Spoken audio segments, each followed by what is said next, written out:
दोस्तों, आज हम बात करने वाले हैं गुरुग्राम के रियल एस्टेट के उस काले चेहरे की जो कभी विकास की चमचमाती मिसाल था, लेकिन अब हजारों परिवारों के अपने घर के सपने को चूर चूर कर रहा है।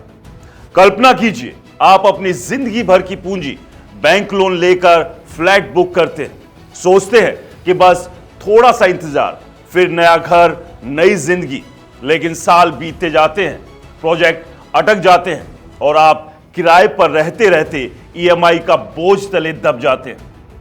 गुरुग्राम जैसे शहर में जहां हर तरफ चमचमाती इमारतें हैं, सैकड़ों प्रोजेक्ट्स अधर में लटके हुए हैं, हजारों परिवार जिनमें ज्यादातर मिडिल क्लास के लोग हैं, आज भी अधूरे कंक्रीट के ढांचों के बीच उम्मीद की डोर थामे बैठे हैं।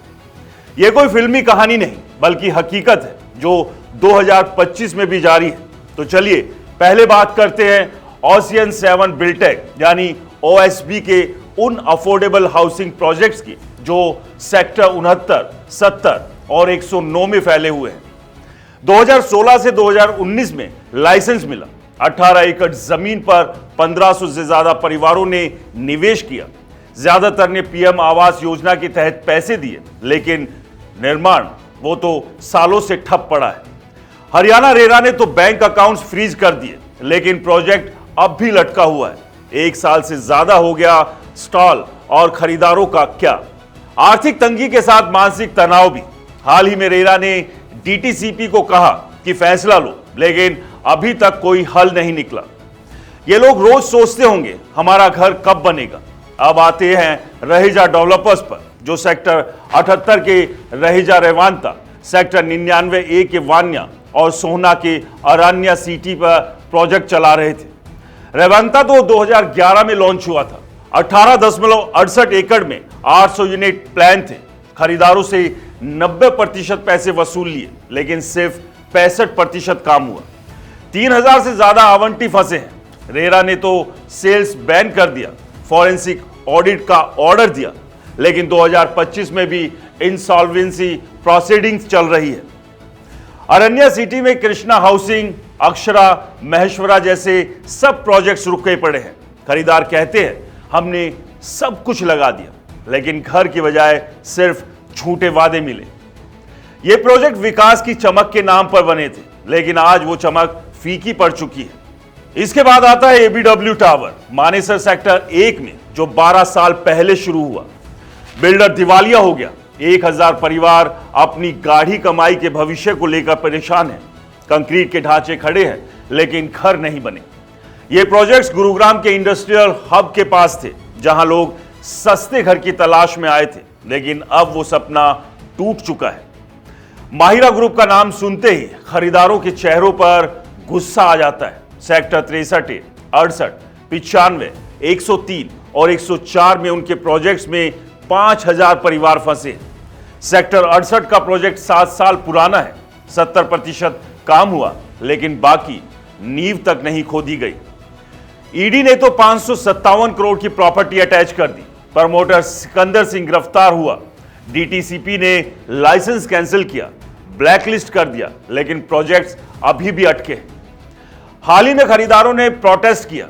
रेरा ने एनबीसीसी को टेक्नो फिजिबिलिटी स्टडी कराई, लेकिन 1 महीने बाद भी रिपोर्ट का इंतजार। ये लोग किराया और ईएमआई दोनों भरते भरते थक चुके हैं और सरकार से बस एक अपील, हमें घर दो या कम से कम पैसा लौटा दो। सेक्टर 79 का सुपरटेक बसेरा 2016 से ठप पड़ा है।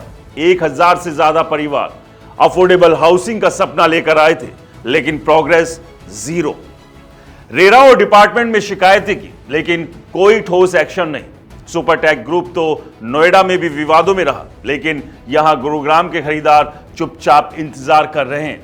और सबसे दर्दनाक कहानी रामप्रस्था ग्रुप की।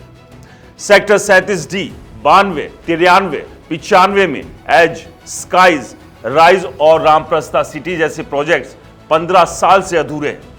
2008 से 2011 में 2600 परिवारों ने 1100 करोड़ लगाए, लेकिन पोजीशन वो तो सपना बन गया। ईडी ने 827 करोड़ की प्रॉपर्टी अटैच कर दी। 2 डायरेक्टर्स अरविंद वालिया और संदीप यादव गिरफ्तार हो चुके हैं। हाल ही में जुलाई 2025 में ईडी ने और 681 करोड़ की प्रॉपर्टी अटैच की। 1900 एकड़ से ज्यादा जमीन, प्रोजेक्ट 14 से 17 साल पुराने हैं, लेकिन घर वो नहीं बने।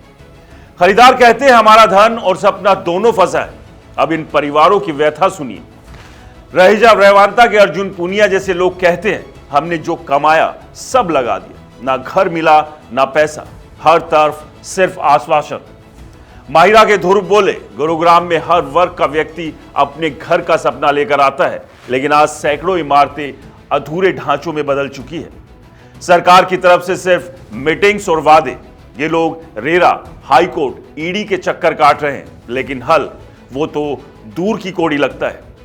दोस्तों, ये मुद्दा सिर्फ प्रोजेक्ट्स का नहीं बल्कि हजारों परिवारों के भविष्य का है। 2025 में भी गुरुग्राम रियल एस्टेट का एक हाउस ऑफ कार्ड जैसा लग रहा है। एक झटके में सब गिर सकता है। खरीदारों की मांग साफ है, सरकार हस्तक्षेप करे, प्रोजेक्ट्स पूरे कराए या पैसा लौटाए। अगर आप भी ऐसे ही किसी प्रोजेक्ट्स में फंसे हैं तो कमेंट्स में बताएं। और नए खरीदारों से अपील है, पहले चेक करें, रेरा वेरीफाई करें, वरना यह सपना बोझ बन जाएगा। दोस्तों, गुरुग्राम को फिर से घरों का शहर बनना होगा, ना कि धोखों का। इस पूरे मुद्दे पर आपकी क्या राय है, हमें कमेंट्स कर जरूर बताएं। और अगर ये वीडियो पसंद आया हो तो इसे ज्यादा से ज्यादा शेयर करें, लाइक करें और हमारे चैनल को फॉलो और सब्सक्राइब करना ना भूलें। नमस्कार।